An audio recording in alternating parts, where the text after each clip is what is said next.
Welcome to a Celtic State of Mind.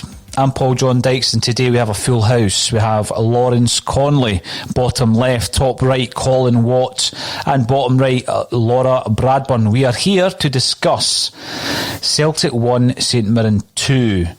And, you know, before we came on, Colin and I were chatting about it. Colin, you were saying that you're no longer angry. You're almost just expecting a poor result like that. How far have we fallen when that is your kind of view, watching Celtic at home against St Mirren?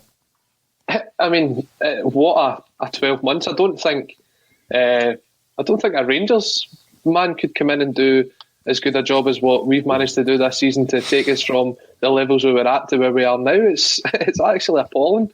But as you said, are you surprised? Not at all. I mean, we said that at half time. Things had to change then if anything was going to be made any different. We went to one up front at half time, putting on Rogic, and then 15 minutes later we brought on a Yeti to go back to two up front. This is a man that's got absolutely no idea about football management, and I'd be surprised if he gets a job after this. Once Celtic eventually do the decent thing and let him go, he's nowhere near good enough to be a Celtic manager.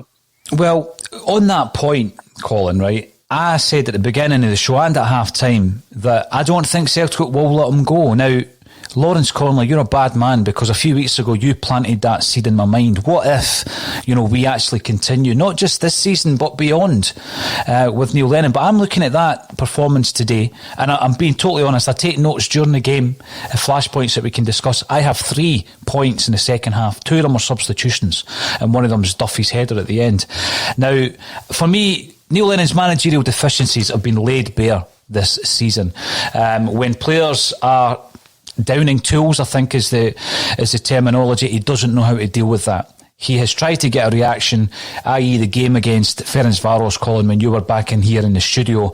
He didn't get the reaction. You'd had it by that stage, Colin. It took me a wee while longer. 25th of October, half-time at Pittodrie, and a game that we eventually drew 3 each. So since that game, we've played 19 games, and his win rate at the moment is 37%. We have lost 6 games since that match at Aberdeen. We've drawn 6 games and won only 7. Now, Laura, when you watch the game and you try to identify everything that's wrong with the Celtic side, where do you think the team itself has fallen to bits? We have no creativity in the final third. Our defence is dreadful.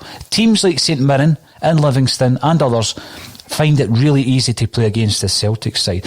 Neil Lennon can't work it out. What can we do from here? It doesn't look like he's going to walk. It doesn't look as though the Celtic hierarchy are going to fire him.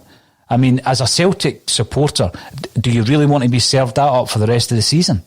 I'm pleading and I'm hoping that the board see sense at some point, because I do agree, I don't think Neil Lennon's going to walk of his own accord. He'd have done it long ago if that was going to be the case.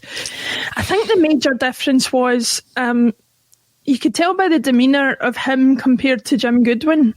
Jim Goodwin was out barking orders. Even Peter Martin said it on commentary. Now, I know a lot of people have got a lot of issue with Peter Martin being on the commentary for the Celtic Pass and all that.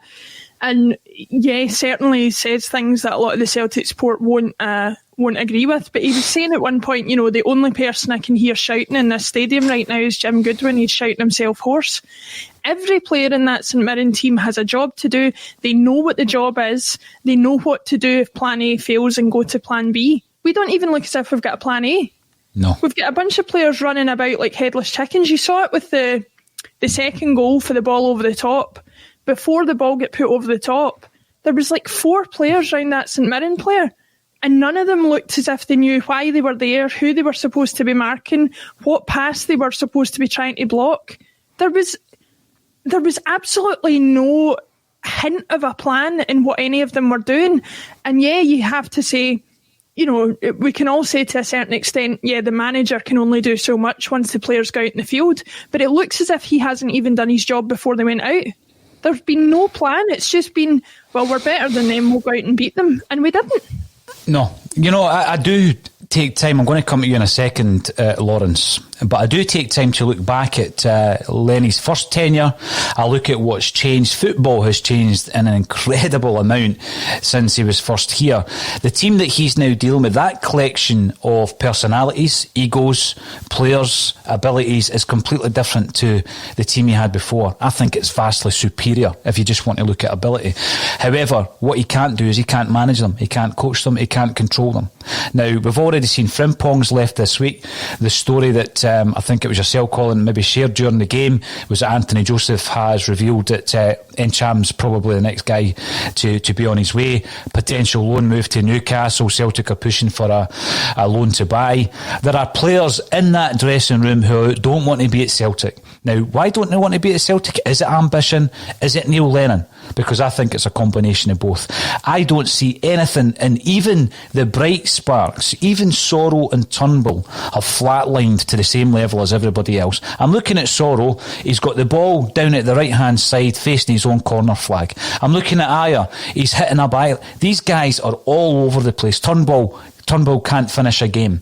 And now we've seen that regression from players such as Laxalt this season. The regression of Edouard is alarming. It's actually alarming how far he has fallen from the game changer, the match winner that we had. Now, I'm going to come to you, Lawrence, because I know that, and by the way, I'm not going to say you're the biggest Lenny fan out of everybody. I think everybody supported Neil Lennon as far as we possibly could. But you probably longer and further than anyone else at a Celtic State of Mind. What's your feeling right now? Because I don't think it's acceptable for Celtic to go 19 games, win 7. You know, that's totally unacceptable in any walk of life. Laura was talking before we came on live about the Tony Mowbray moment. We keep hearing about this Tony Mowbray moment. Lenny's had 3 or 4 of them this season. When is the moment going to happen? Because I'm not being funny. I would much rather that we actually removed Lenny from office right now, and whoever is the interim team in his place, I'm sure he's going to get more out of that group of players than what Neil Lennon is at the moment. Yeah, you've got to say it's beyond shabby, isn't it? You know, if we weren't too shabby before today, what does Lenny think we're at now?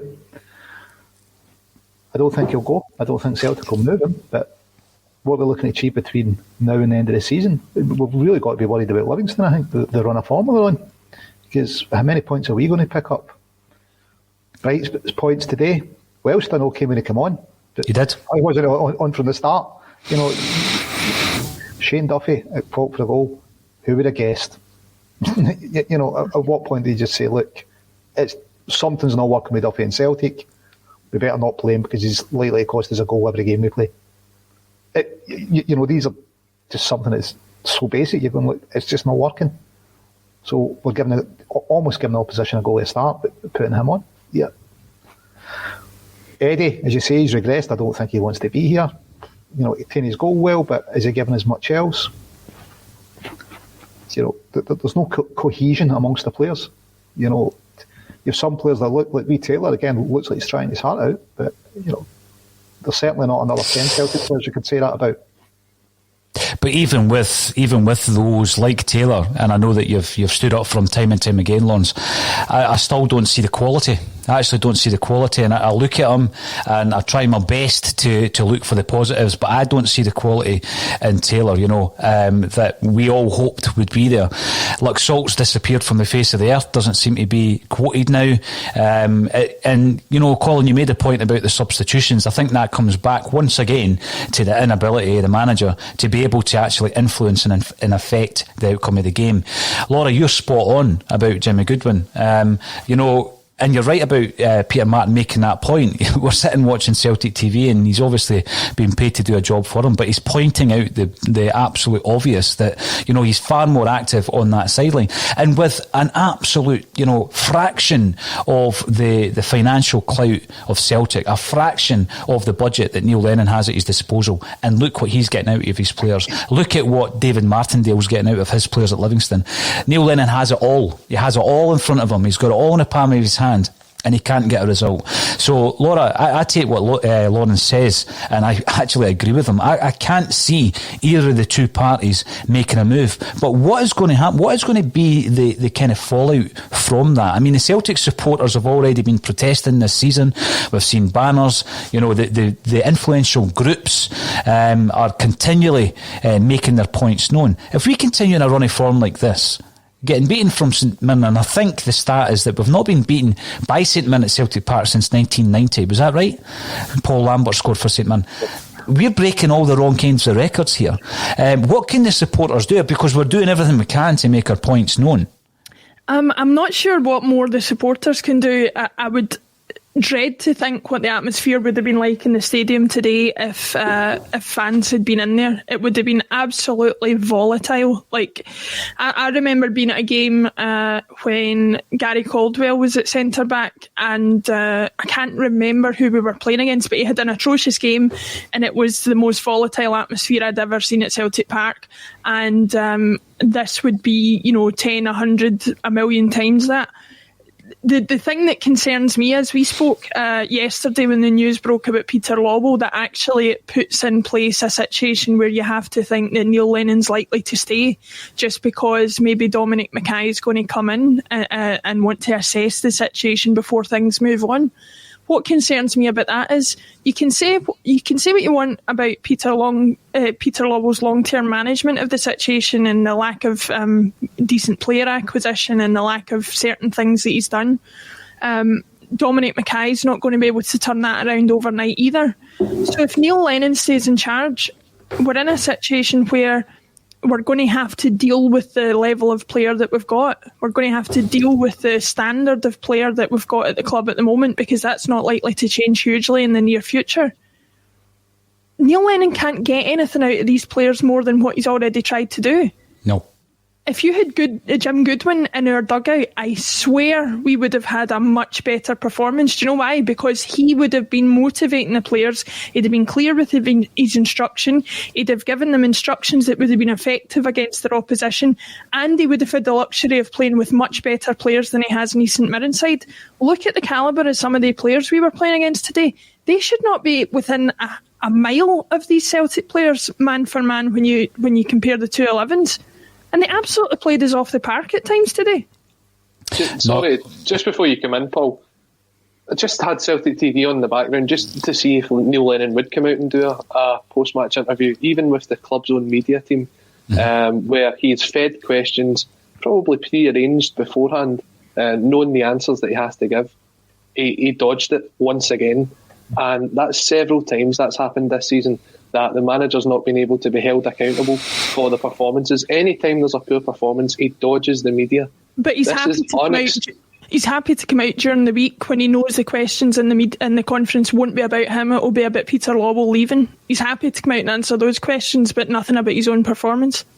It's an absolute travesty that he's allowed to do that. I mean, the man is the footballing head of Celtic. Anything that happens on the park is on him. When it's a success, he's the best thing since sliced bread. He has to take the defeats as well, and he's not. And if he's not big enough and man enough to come out and say anything to the fans after today's game, then there's absolutely no reason at all why he should be in place. And we all know that. And as you said, I said this way back at the start of the season, but yet we're still in this scenario. It's Groundhog Day. You wake up tomorrow and Neil Lennon's still going to be in charge. The people that are above him in the football club, i.e. the board, have got to take this on their shoulders as well, and this is a failure upon them not to act, and it will be replicated when it comes round to season ticket renewals, because there will be a shortfall in the renewals as far as I can see. Yeah, and Lawrence, I've got to say to you as well, like, I respect your ability to have seen the positive for as long as you have with Neil Lennon. You know, there has to be a base of the support that sees it from the other side, so that we can have these debates and we can have this back and forth. Mm-hmm. But, I mean, I hope I don't speak for you when I say that even the most pro-Lennon of supporters must be struggling to come up with any positives now. Look at the game today, it's mind-boggling, just even the selection and what he was trying to do throughout the game. You know, how Duffy continues to start. You know, it's not working with Duffy and Celtic. Forget, you know, his international caps, his previous career. Anyone can see it doesn't work. So why is he in the starting 11? Mm-hmm. It's crazy. It's beyond comprehension why you start a guy that you know his track record at Celtic is, he'll cost you almost a goal a game. You just can't start. And then you've got Welsh. We know this is going to be about development to the end of the season. Why aren't they playing him? It comes on. You know, he was miles better than Duffy when he came on. He absolutely was. You know, one of my biggest concerns, and it's brought up by Kevin Layden, and I think it's important to bring as many of the listeners in on this discussion as possible, but Kevin says it's scary to think Turnbull, Sorrow and McGregor are the only players who started today who deserve to be still starters, I guess. Now, Colin, I'll come to yourself. I just think, you know, we look at Griffiths, we look at Edward, we're thinking about what they did, not what they are doing. You know, what they did in past tense last season, or, you know, in pockets of this season. There's so many players off form at the moment. When it all happens at one time, I mean, we've heard all the reasons, all the excuses. I mean, it can't be a crisis of confidence throughout the entire squad. This team is a team of winners. These guys have won quadruple treble. You know, they've won 9 in a row, and I'm sorry, I just don't buy that. So when we're getting this constant message coming out, and the captain comes out, as Laura quite rightly says, so we can all eulogise about Peter Lawwell's tenure.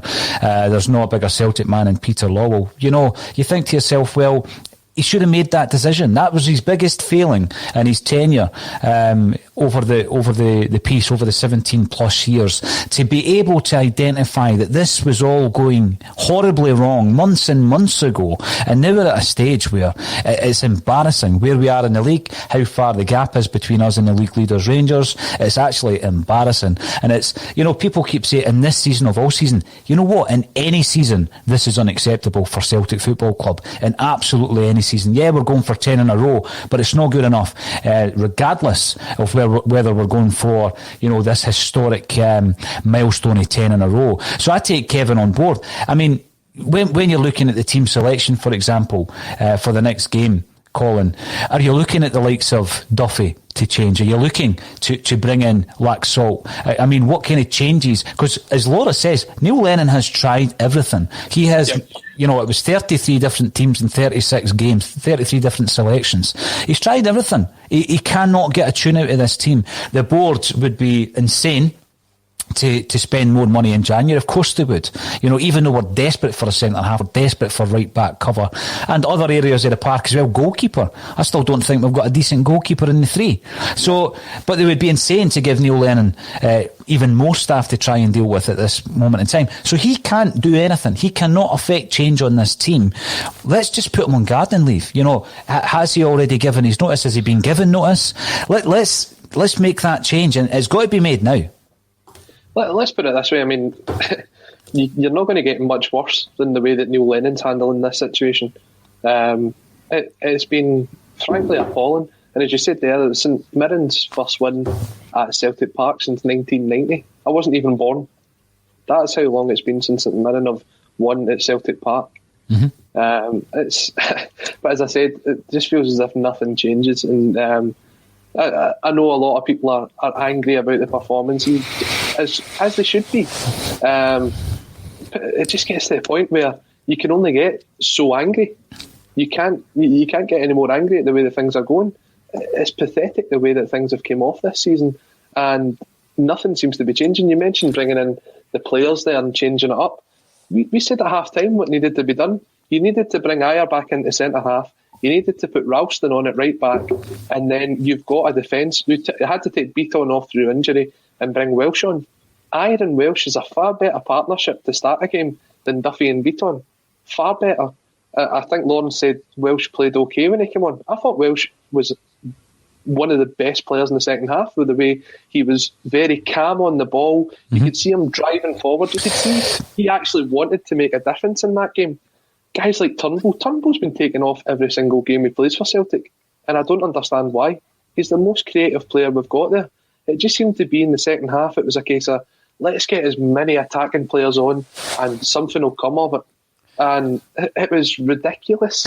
You go to one up front at the start of the second half by taking off Lee Griffiths. Now, I don't know what's happened to Lee Griffiths. It didn't look as if he was injured. So that's a tactical change. You've taken him off and you're putting Tom Roderick on to go to one up front.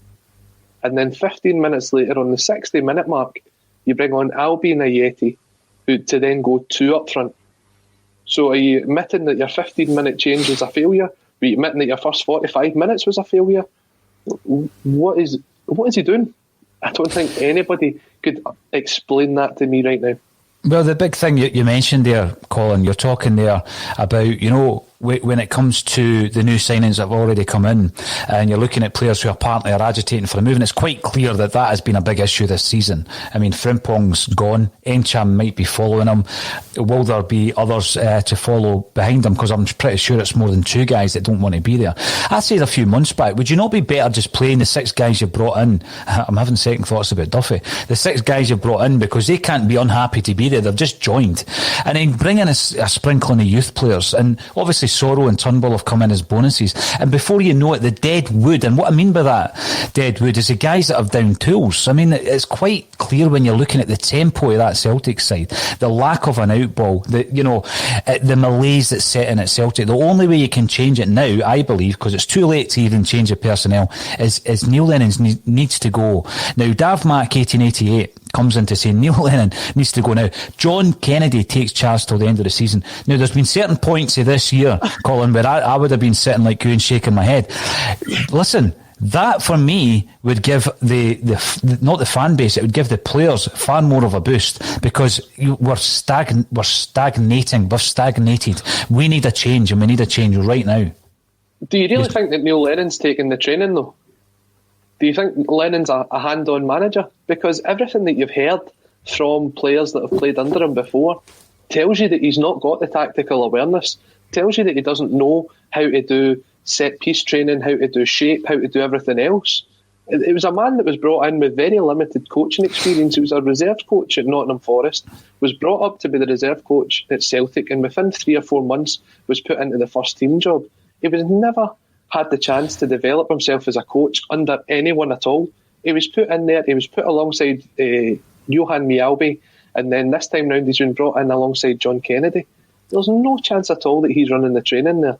Kennedy and Gavin Strachan were brought in to do the training. That's one aspect of it, Colin. But if you've got an issue where you can't set up a team, you can't make decisions during a game, then you're the manager. So even if you're training all week and you're quite enjoying your training and the training's successful, when it comes to match day, that all changes, that all flips on its head. So I take your point, but let's say on the flip side that the training is enjoyed by the players and it is effective, but the message you then get on match day is completely different. I mean, that's what it looks like to me. I see a collection of players getting thrown together, you're changing it and chopping and changing it every single week, and nobody knows what their role is.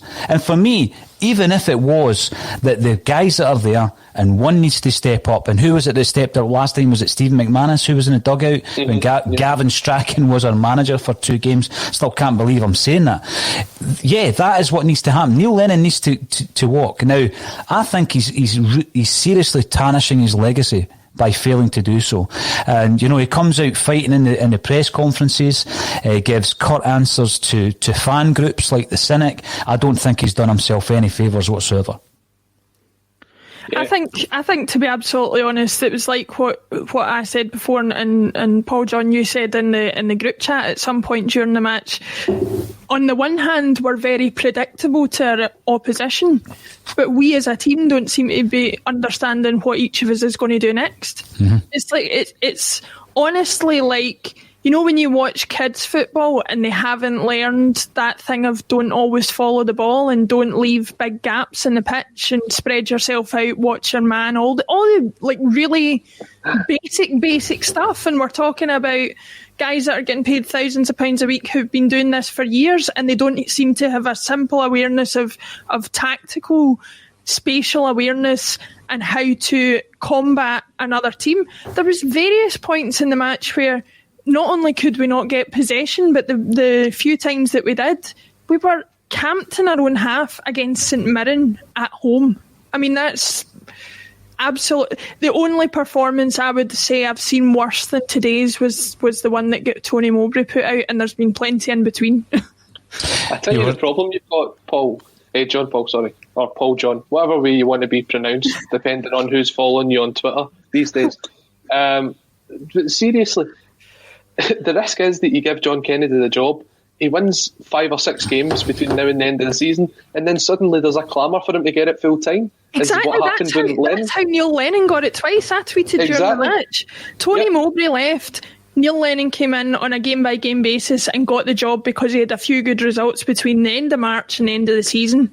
Same thing happened after Brendan Rodgers, and Neil Lennon's able to boast, well, I've won as the treble and the quadruple treble. No, you won as the Scottish Cup for the treble, and you won as, you know, the treble the next season, which can't be taken away from you. But as I said in my tweet, we're operating with a manager who's managed us more than any other manager in the last decade, and not once has he had to go through what you would call a conventional interview process to get the job. So all this stuff about we didn't look at any other applications and blah, blah, blah, whether it's true or not, it's certainly the way we've operated. It's absolute sentimentality, the fact that he's still in the job. There's no other reason behind it. It can't be on performances, because the performances have been nowhere near good enough. It can't be on results. It can't be on anything else apart from sentimentality. And now that sense of sentiment is leaving the building at the end of the season. Now, Colin, I'm going to come back to you because it was you who said that it wasn't an option to, you know, remove Neil Lennon or for Neil Lennon to walk and for an interim team to be put in place that is already at the club. Now, the upheaval of getting rid of 3 or 4 of a coaching managerial team obviously is much larger in terms of the compensation element of that, the payoff element of that, Colin. So let's not say what you think the club are going to do. What can we do as a club? What should we do at this moment in time? Because for me, you've got to make that first move, and the first move is you've got to remove Neil Lennon.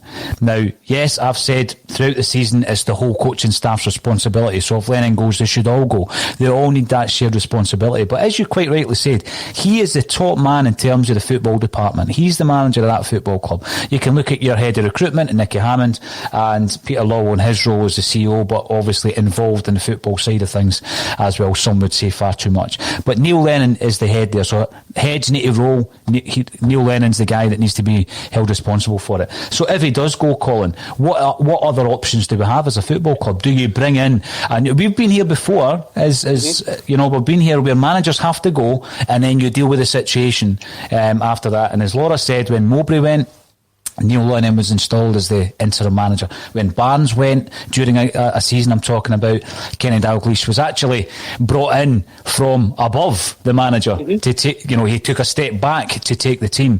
Previous to that, who else has been sacked during a season? Liam Brady was sacked during a season, and that was a bit shambolic as it happens, because there were situations where Joe Jordan took a game, you know, and Frank Connor was looking to take a few games, then Lou McCarry comes in. So it has happened in the past, you've got to deal with it, but I don't think it's a good idea just to keep it as is because you're worrying about what you do next. I just think you've got to deal with this situation first and foremost, Colin. What other options do you think are available to the club? I mean, the problem you've got if you go from within the club is something that I've highlighted on here before, is when you look at the development side, who's managed by Tommy McIntyre, they play a completely different style of football to what is played in the first team, and that's wrong. There should be a sense of, this is the formation we play at Celtic, this is how you can progress into the first team, so that if you've got someone that plays left back, or if you've got someone that plays as an attacking midfielder, when we are struggling and someone's out injured, there's someone that can come in to make that replacement. We've not even got a proper striker in the development system because of the formation that they play. It's a 4-3-3, and the three that's up there between Okoflex, Dembele and Harper, they all kind of interlude with each other and go across the park. Those three players are leaving Celtic at the end of the summer. What does that tell you about how the progression is between the development side and the first team? They know that there's no route for them into the first team. So that's why you can't go from within the club, because there's nothing there that can then be transferred to this season to make the changes that are needed now to take them forward. If you try and implement a new strategy now, you've not got the players to do so.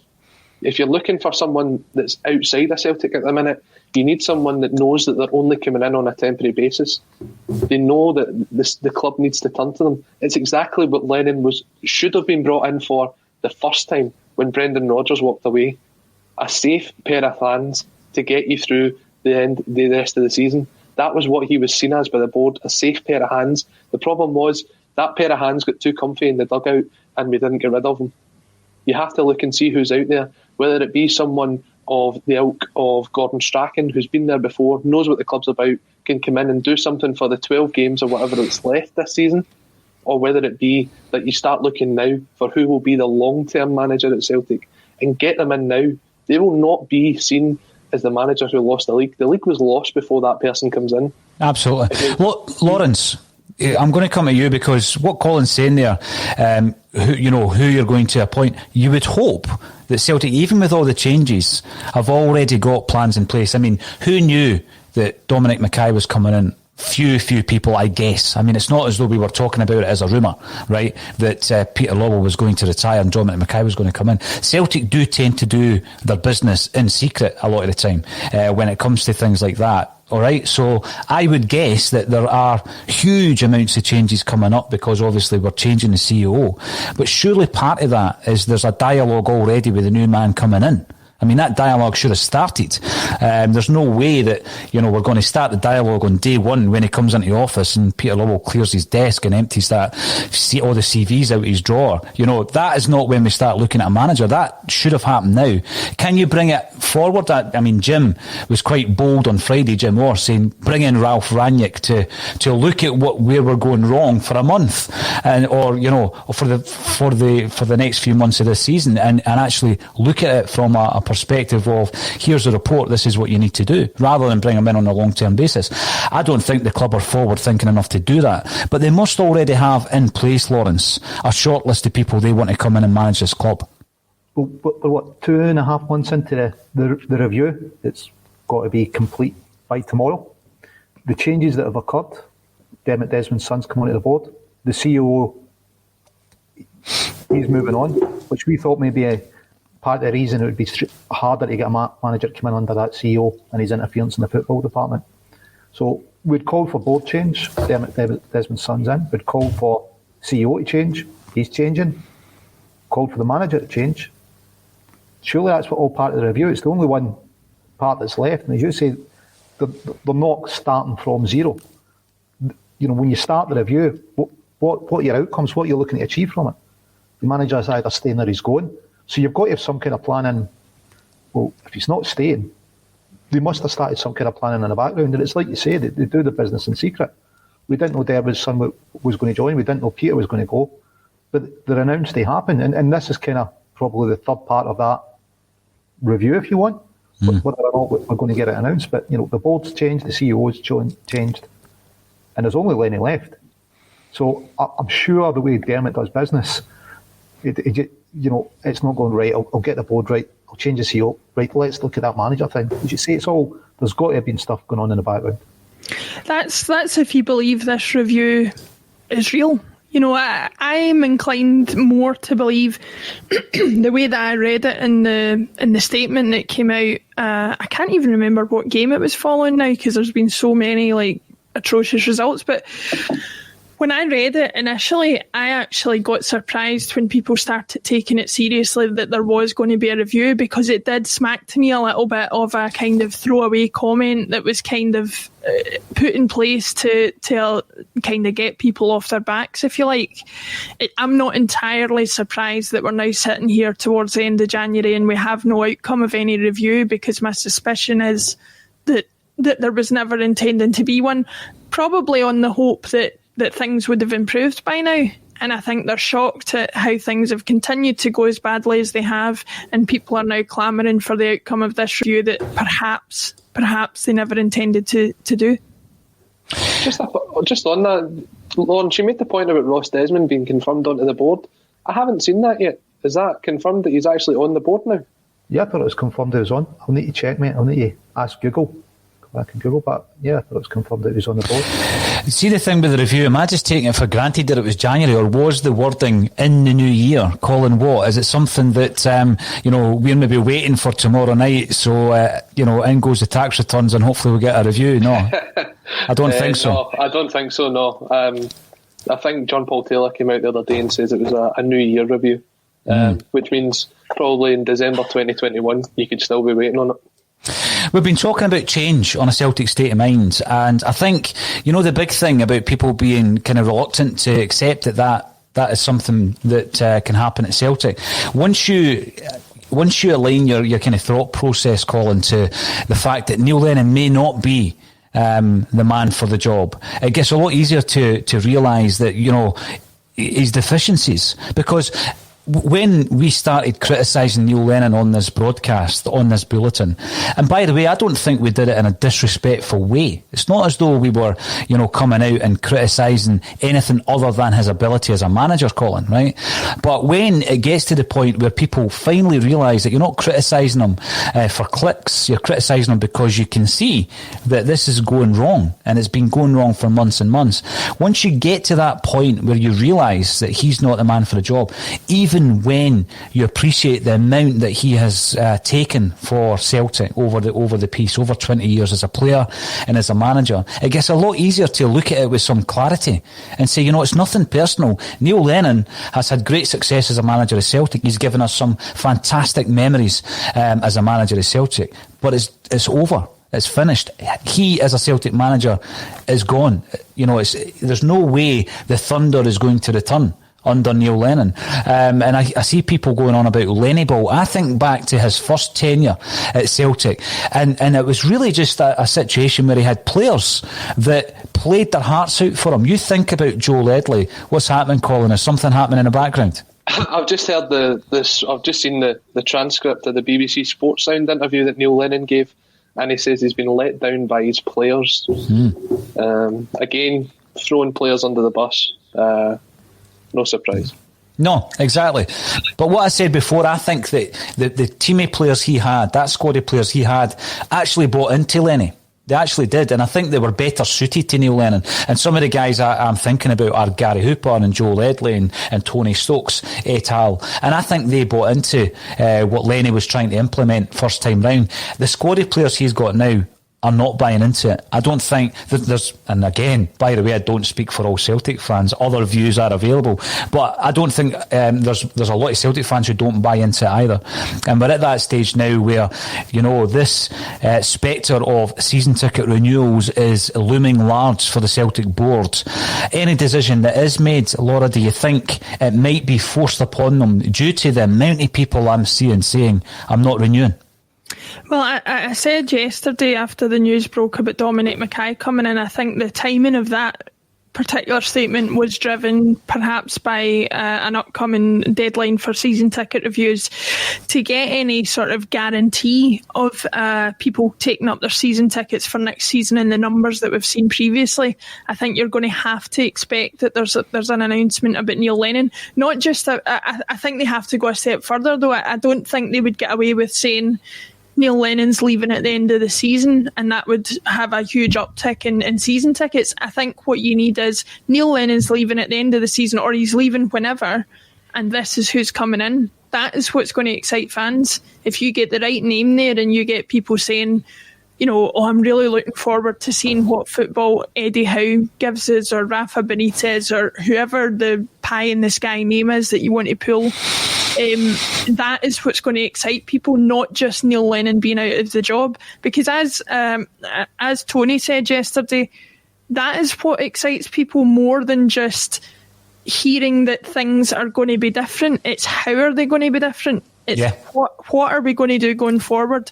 What plan do we have? What can we get behind? If the board come out tomorrow and said Rafa Benitez is going to be the manager and our aim is to get to the Europa League final within the next 5 years, okay, that might sound like a ridiculous thing to say now, but it's something to aim for and it shows ambition. We don't have that at the moment. We don't seem to have any. It's kind of like what I imagine supporting a kind of mid to lower level Premier League team must be like. This kind of going every season, watching the games with no real understanding of the aim going forward. And I appreciate that we're saying this off the back of frustration and things like that because of current events, and we have experienced a lot of success over the last 10 years. But there has to be something for us to look forward to as far as it's all concerned. And right now, I don't even know if Neil Lennon did go what the plan is going forward. Michael Riley comes in to say that he thinks it's fanciful to assume anything with this board. Don't hold your breath. And Mike Callaghan goes much further than that to say that he'd sack Neil Lennon now, not tonight or tomorrow, now, before he leaves the stadium today. He has to be told enough is enough. No, thanks for his efforts, because there have been no effort this season. I think, time in football, and as a football fan, you look back and always use the example of Fergus McCann. We'll remember, him being booed at Celtic Park, unfurling the league flag.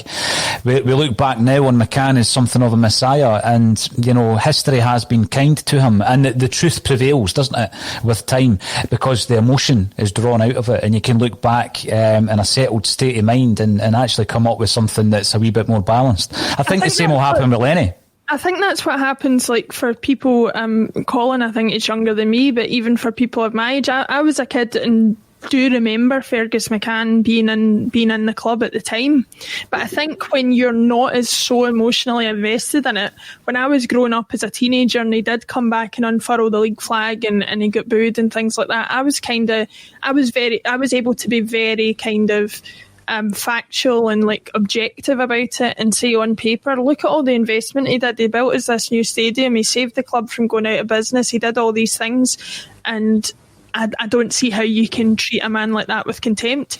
That's all right for me saying that when I wasn't as aware of the ongoings at the club at a younger age. I will certainly have more contempt towards some members of the club that are in charge just now in years to come than somebody younger than me will, because there's elements of the way the club's run that aren't put across by trophies and stats on paper. One final point, Colin. I'm going to come to you in a wee sec, Colin. Michael Cunningham, I think, brings up a great point. After that comment that Colin read out, how does Lennon walk back into the dressing room? This, I think, is part of the thinking behind changing the manager now, Colin, because you could be coached all week brilliantly and you could be up here, but then if that's the reaction you're going to get from the guy picking the team, that can completely demoralise you. And it doesn't matter if you're a £300 a week labourer or a 15 grand a week footballer. That can demoralise you, and your productivity isn't going to be as good, and your performance isn't. So I think that's the point I was trying to make there. Yeah, and I'm just seeing some of the comments that's coming out of the press conference now. It's just, obviously, you don't get to see the whole thing just yet, but words getting posted like, this is the lowest point of my management here, suggests that Lennon is maybe starting to realise the situation that he's found himself in. And Jerry Braden, who used to write for the Evening Times, he has said that he has heard that the term will come to an end either tonight or tomorrow. So, I mean, it's horrible to say this, but fingers crossed he's actually through. Well, you know what, Colin, and we've said this before, the reaction of, let's take the last two press conferences, the one after Dubai and then the following one, where he's being defensive, and it's quite clear that, it's not even passions running high. He's suffering. He's absolutely suffering, and no wonder he is, because the pressure he's under is unbelievable. So I when you hear words like that, Colin, almost an acceptance, I would guess, that, I'm at my lowest point here. If he can admit to himself that he can't turn it around and it's time to go, some people are angry at the moment. As Laura says, you're so invested in it, you're angry at the moment and the passion's running high. People are talking about his legacy. History reveals the truth. There's a legacy there. That legacy is what he will be remembered for. But I think the time is now. The time for change definitely was a few months ago, but the time is now for Neil Lennon to walk, and hopefully, as I say, for all parties, that happens sooner rather than later. Now, it's been a busy bulletin. We were way up at 4,500 live. There's a lot of anger and passion going on in the comments section. Unfortunately, we can't get everybody involved, but thank you all for getting involved via Facebook, Twitter and YouTube. If you haven't done so already, get yourself subscribing on YouTube. I've got a massive interview tomorrow, which won't go out live, but we'll edit it and put it out. And this is from a current football manager who might be talking about how this whole process works. So we'll put that out on a Celtic State of Mind early next week, by which time we'll be back with the Bulletin. All that's left for me to say, full team today. Thank you to Colin Watt and to Lawrence Connolly and Laura Bradburn for joining me on a Celtic State of Mind.